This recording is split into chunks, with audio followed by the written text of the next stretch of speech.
Have you ever stopped to observe how most people spend their entire lives chasing something they never managed to attain? They run after happiness, success, peace, as if these things are always one step ahead, always in the next moment, never now. And this is precisely the truth that 99% of people never realize. The truth so simple and so obvious that it goes completely unnoticed. Alan Watts dedicated his life to pointing to this truth, this fundamental perception that transforms everything when we finally understand it. But what exactly is this truth? Why does it remain hidden from so many? And more importantly, what happens when we finally see it? The truth is this: you are already what you are seeking. The peace you are looking for, the completeness you desire, the feeling of finally being at home, all of this is already present. It is not hidden somewhere far away. It will not come as a reward for years of effort. It is here now in this very moment, in this very. But the mind cannot accept this because it has been trained since birth to believe that life is a problem to be solved, a puzzle that needs to be pieced together until it is finally complete. Since childhood, we learn that we must become someone, that we must improve, evolve, achieve. We are told that we are insufficient as we are and that we need to work hard to transform ourselves into something acceptable. This programming is so deep that we do not even question it. We simply assume that there is something wrong with us, something missing, and we spend our entire lives trying to fill that void. But Alan Watts invites us to ask a radical question. What if there is nothing wrong? What if the feeling of incompleteness is just an illusion created by the very search? Think about that for a moment. When you are desperately searching for something, say your keys, you create a state of tension, of incompleteness. The keys are lost and you are not complete until you find them. But then you discover that they were in your pocket all along. You didn't need to search. They were never lost. The problem was not the absence of the keys, but the belief that they were lost. In the same way, most people live in a perpetual state of searching, looking for something they already possess but cannot see because they are too busy searching. The truth that 99% of people never realize is that life is not a problem waiting for a solution. Life simply is. It is happening now, not in some imagined future where we will finally have everything figured out. Alan Watts used to say that we treat life as if it were a journey with a destination, when in fact, it is more like music or dance. You do not dance to get to a specific place on the floor. You do not listen to a symphony just to hear the final note. The goal is in the experience itself, in the movement, in the sound, in the present moment. But we have been conditioned to live as if we are always going somewhere, always preparing for the next step, never really here. We go to school to get a diploma.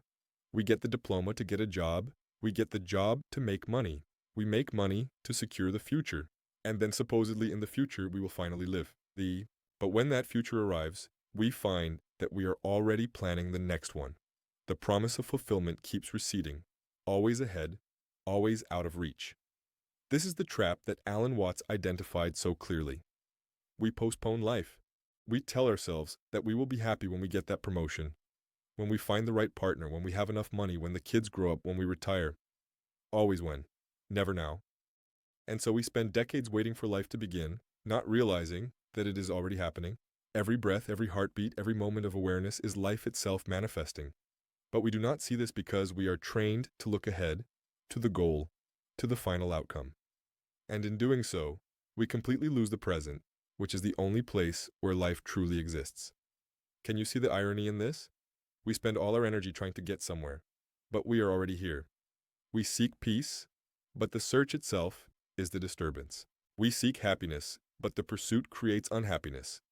It is like trying to catch your own shadow by running faster. The more you run, the more it escapes. Alan Watts shows us that the truth that 99% of people never realize is not complex or esoteric. In fact, it is embarrassingly simple, so simple that the intellectual mind cannot grasp it. The mind wants something to do, some problem to solve. But there is no problem, there is nothing to fix. You are not an unfinished project. You are not an inferior version of who you should be. You are the exact expression of life in this moment, complete and whole as you are. The tree does not strive to be a tree. It simply is. The river does not try to flow. It flows naturally. And you, in the same way, do not need to strive to be. You already are. But the mind says, no, this is too simple. There must be more. There must be something I need to do, some technique I need to learn, some level I need to reach. And so the cycle continues. The search perpetuates because the mind cannot accept that there is nothing to seek. This truth that most never realize is liberating and at the same time, frightening. Liberating because it means you can stop fighting, stop judging yourself, stop feeling like you are always falling short. Frightening because it means there are no excuses, no postponements. Life is now. If you are going to live it, it is now. If you are going to be present, it is now. There is no rehearsal, no trial version. This is real life happening in real time. And most people go through it like sleepwalkers, lost in thoughts about yesterday and tomorrow, rarely touching the miracle of now. Alan Watts would ask, what would you do if money were no object? If all your needs were taken care of, how would you spend your time? Most people would respond by describing some pleasurable activity, traveling, creating art, spending time with loved ones. And then Watts would ask the next question. So why aren't you doing that now? Why are you postponing what really matters? The answer, of course, is that we have been conditioned to believe that we must earn the right to live, that we must first fulfill our obligations, pay our debts, prove our worth. And only then, perhaps, if there is time left over, can we truly live. Before we continue revealing more of this profound truth that can completely transform your perception, please like this video, subscribe to the channel so you don't miss the upcoming content about Alan Watts and the wisdom that can change your life, and comment below which city you are watching us from. Your participation strengthens our community of truth seekers. But see the absurdity of this situation. Life is not waiting for you to be ready. Life is happening while you prepare, while you plan, while you postpone. And the truth that 99% of people never realize is that there is no future moment where everything will be perfectly aligned. That moment is a fantasy, a carrot dangled in front of the donkey to keep it moving. Alan Watts understood this deeply. He saw that modern civilization has created an elaborate system of postponement, where we sacrifice the present in the name of a future that never truly arrives as we imagine.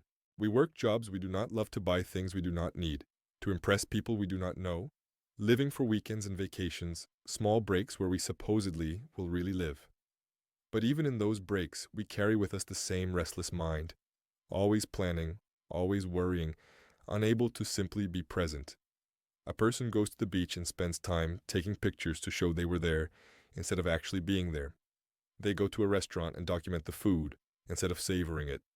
They are always one step removed from the direct experience, always mediating life through mental and technological filters. This is another layer of truth that most do not perceive. We live through concepts, through words and symbols, instead of living directly. Alan Watts explained that we confuse the map with the territory. The map is useful. It shows us directions, helps us navigate. But you cannot eat the map of a restaurant. You need to go to the real restaurant and eat the real food. Similarly, concepts about life are useful for navigation, but they are not life itself.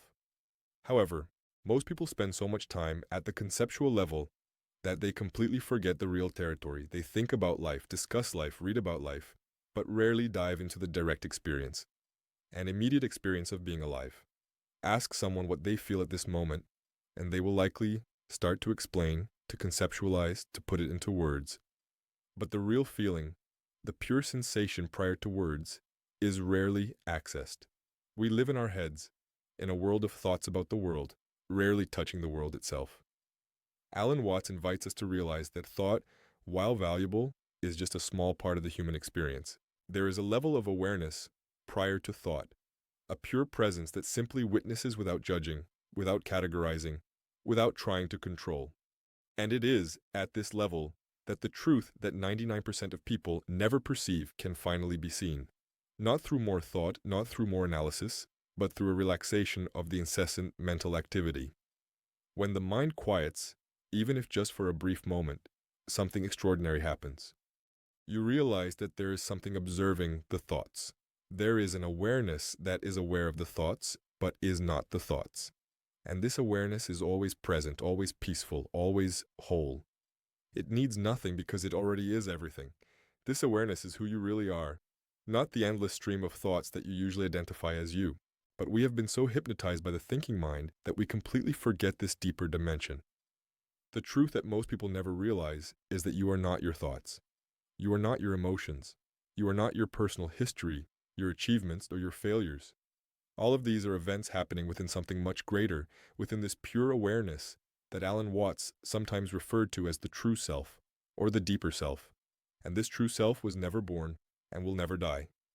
It is not limited to the body or the mind. It is, in Watts' words, the fundamental basis of all existence, the very essence of life manifesting through the temporary form that you call you. But this is not just abstract philosophy. It has profound practical implications. If you are not just this little separate self struggling to survive in a hostile universe, but rather life itself experiencing itself through this specific form, then everything changes. Fear diminishes because there is really nothing to lose. Anxiety dissolves because there is nowhere to get to. Competition loses its meaning because we are not separate from each other. We are different expressions of the same unique life. Alan Watts liked to use the metaphor of the ocean and the waves. Each wave seems to be a separate entity, rising, existing for a moment, and disappearing. And if you were a conscious wave, you might feel fear of disappearing. You might struggle to stay afloat. You might compete with other waves. But the truth that 99% of the waves never realize is that they are not just waves. They are ocean. The wave is merely the temporary form that the ocean is taking at that moment. And when the wave dissolves, nothing is lost because it was ocean all along. Similarly, you are not just this temporary body-mind. You are the whole life undulating through this specific form. And when this form eventually dissolves, life continues because you were never separate from it. This realization does not need to be believed intellectually. It can be directly experienced. In moments when you are completely present, completely absorbed in something, whether contemplating nature, listening to music, or simply breathing consciously, there is a temporary dissolution of the sense of separation. You are no longer here and the world out there. There is just experience happening, with no division between the experiencer and the experienced. And in those moments you touch the truth that most never perceive. You realize that the sense of being a separate, isolated self is a construct, a useful illusion for navigating the world, but not the ultimate reality. The ultimate reality is that everything is interconnected. That separation is apparent, not fundamental. You are not in the universe like a marble in a box. You are an expression of the universe, just as a wave is an expression of the ocean. The universe is not something separate from you that you need to understand or control. You are the universe knowing itself through this specific perspective. Alan Watts said that you did not come into the world, you came out of the world. You grew from this planet just as an apple grows from an apple tree. You are not a stranger here, you belong completely. And when this is seen, not just intellectually but viscerally, the fundamental fear that haunts most human lives begins to dissolve. The fear of not belonging, of not being enough, of being fundamentally wrong or broken. All of this is based on the illusion of separation. The truth that 99% of people never realize is that separation is the primary problem, and it is an illusion. Once seen through, all the derived problems dissolve like mist in the morning sun. You stop fighting against life and begin to flow with it. You stop trying to control everything and start trusting the process. Not a blind or passive trust, but a trust based on the understanding that you are an integral part of an intelligent whole that has been unfolding for billions of years and knows very well what it is doing. Your heart beats without you thinking about it. Your lungs breathe, your cells regenerate. All this incredibly complex process happens without the slightest interference from your conscious thought. And Alan Watts makes us realize that perhaps the greater life, the unfolding of the universe, also knows what it is doing without needing our constant worry and attempts at micromanagement. Perhaps we can relax a bit and trust that just as the body knows how to heal a cut without conscious instructions, life knows how to unfold through us. This does not mean inaction or irresponsibility. It means acting from a different place. Instead of acting from fear, lack, the feeling that something is wrong and needs to be fixed, you act from fullness, connection, the perception that you are participating in a greater process.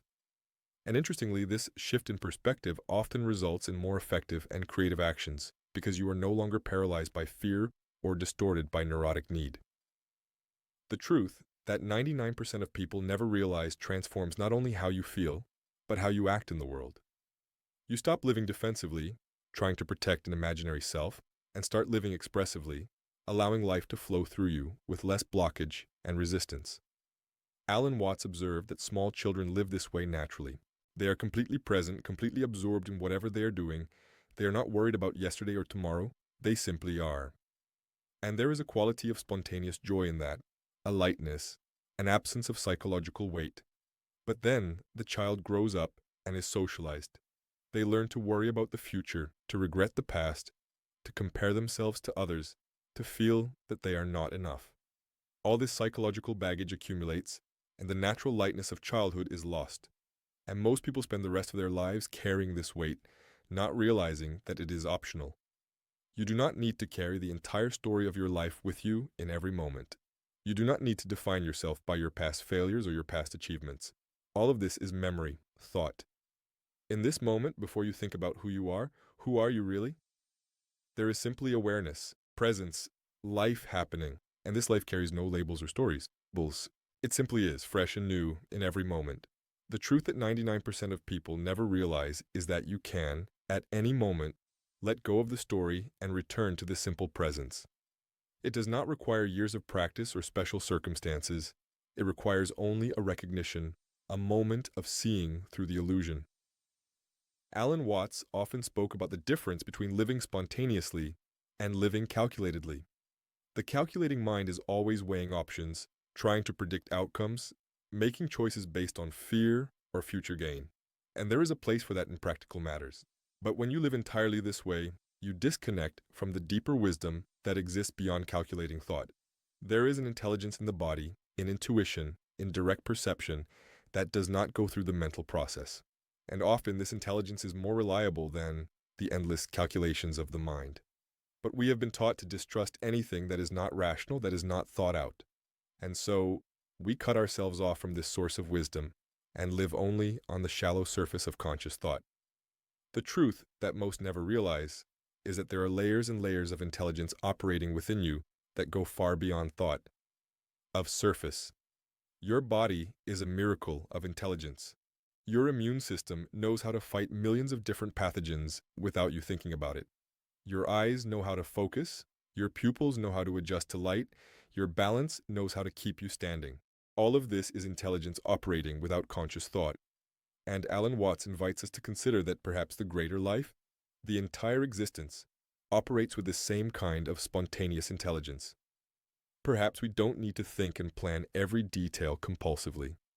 Perhaps we can trust a little more, allow a little more, and discover that life unfolds in surprising ways, often better than we could have planned. This is not blind faith or magical thinking. It is an observation of how things actually work. How many times have the best moments of your life happened spontaneously, unplanned? How many times have things resolved in ways you could not have predicted? And how many times have you worried intensely about something that never happened, or that happened in a very different way than expected? The mind wants certainty and control, but life is fundamentally uncertain and uncontrollable. And the truth that 99% of people never realize is that this uncertainty is not a problem to be overcome. It is the very nature of life. Trying to live with total certainty is trying to kill life, to crystallize it into something predictable and dead. True life is wild, spontaneous, unpredictable. And when you stop resisting this and start dancing with this unpredictability, something magical happens. You discover that you don't need to know all the steps in advance. You can improvise. You can respond to what arises. And often your spontaneous responses are more appropriate, more creative, more alive than anything you could have planned. Alan Watts saw this clearly. He lived in a remarkably spontaneous way, giving lectures without notes, going with the flow of the moment, trusting that the right words would come. And they did. Not because he had everything memorized, but because he was connected to something deeper than superficial thought. He was connected to the source, to the fundamental intelligence of existence, and we all have access to that same source. It is not a privilege of a few special ones. It is our birthright as conscious beings. But most never realize it because they are too busy living on the surface, in the layer of compulsive thought and constant worry. The truth that 99% of people never realize is available right now. Not in some special altered state, not after years of meditation, not in some future mystical experience.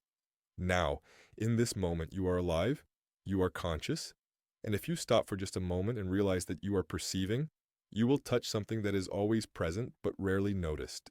The very consciousness that makes all experience possible. And this consciousness is not small or limited. It is vast, without boundaries. It is not your personal consciousness. It is consciousness itself, appearing as you. Alan Watts reminds us that you are not a noun, you are a verb. You are not a fixed and defined thing. You are a process, an event, a wave in which the ocean of existence is moving at this moment. And when you see yourself this way, everything relaxes. There is no longer that heavy feeling of having to be someone, of having to prove something, of being in competition. There is only this moment, this movement, this dance of life happening. And perhaps, just perhaps, this is the deepest invitation that Alan Watts left us. To stop living as if we were problems to be solved, and start living as expressions of life celebrating itself. To stop postponing and start being present. To stop searching and start realizing that we are already home. We always have been. The truth that 99% of people never realize is not complicated. It is too simple, too obvious. You are already what you seek. The peace you desire is here when you stop searching. The completeness you long for is your nature when you stop feeling that something is missing. And the life you want to live is happening now, right under your nose, while you are busy planning the future or lamenting the past. Alan Watts pointed to this truth in 1,000 different ways, because words can never fully capture it, but all of them point to the same fundamental perception. Wake up. See through the illusion, recognize what you truly are, and then live from that recognition, not as a philosophical concept, but as the lived reality of your day-to-day life. If this content touched something in you, if these words resonated with the truth you have always known but perhaps never heard expressed this way, please subscribe to the channel to continue exploring these transformative insights from Alan Watts and other great masters of wisdom, and comment on which city you are joining us from. Every comment, every like, every subscription helps spread this truth that can awaken others who still live in the illusion of separation and endless seeking.